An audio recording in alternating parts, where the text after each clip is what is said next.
Champions of Norrath is a top-down action RPG hack-and-slash with a pronounced co-op multiplayer component. I played it much as a child, and then not at all as an adult.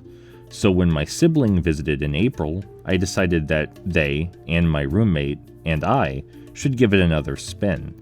I'm happy to say that its glowing critical and consumer reception is well justified, though the game is not without its quirks and faults. Let's dive right into it. The most immediately noticeable components in Champions of Norrath are those concerned with the leveling and role-playing mechanics. What role you play is heavily weighed on by not only your chosen race and class, but your weapons of choice and skill tree. Champions is an old game, and it's an old school game. If you spec your character wrong, they're just wrong now. There's nothing you can do about it. This is a positive and a negative. It's a positive because it lends a real sense of weight to your decision making. Those limited points you get to level your stats and abilities are an anxiety-inducing crossroads. What matters most? Will it matter most in the future? Everything is an investment. There is no short game in Champions of Norrath, where the gravity of choices is an ever-present force. It's also negative because, well, some of the abilities you invest in can just plain get worse over time. As a shadow elf, one of your potential spells is Disease Bolt, which fires a projectile of pestilence to infect enemies straight ahead. This deals decent contact damage and infects the enemy, causing them to stumble and take even more damage over time. It's a godsend, so I dumped 12 points into it. That's a huge investment, and unfortunately, it didn't pay off. As the spell levels up, it gets a homing effect where it tries to better follow enemy movement. Not only is this unnecessary, but it actively prevents the spell from hitting enemies because it overcorrects. Lesson learned for the next round, I suppose. And the thing is, there will be a next round.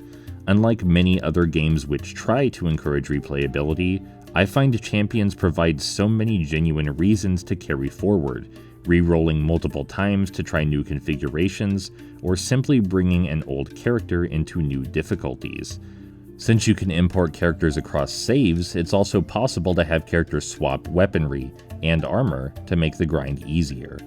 Speaking of that armor and weaponry, Champions also incentivizes real attachment to your gear. There are a variety of weapon types with random effects, cosmetics, and names, all of which, much like the leveling system, are a huge investment. If you want the good stuff, you get it from boss drops or shops, and it ain't easy to come by. You'll want to save your elemental infusing items for weapons and armor that are going to stick around a while, and because they stick around a while, letting go of them feels like moving into a new chapter. Like, yeah, I really loved my giant axe with frost damage, but my twisted battle hammer with disease and frost damage is much superior. We had some good times, Axe Buddy. The combat itself also shouldn't be ignored. It's simple, but it greatly discourages sheer button mashing through its enemy variety, status effects, and just in general how swiftly you can perish. I particularly appreciate that the health potions heal slowly over time, rather than instantly. This ensures you can't just spam them to survive, and it encourages you to actually learn the dodging and blocking mechanics. The multiplayer component, by the way, is enjoyable, but requires some genuine team building that was lacking on our part. It worked best with our first character roles where I was the simple barbarian Ubakf, my brother was the archer Palmaclop, and my roommate Nate was the wizard Gigamagica. I drew aggro, they piled on the damage. It got a bit out of hand when I tried to play a more unique character build that favored a mixed approach, basically leaving me as a paper-thin meat shield while Nate and my brother spammed projectiles. I died a lot.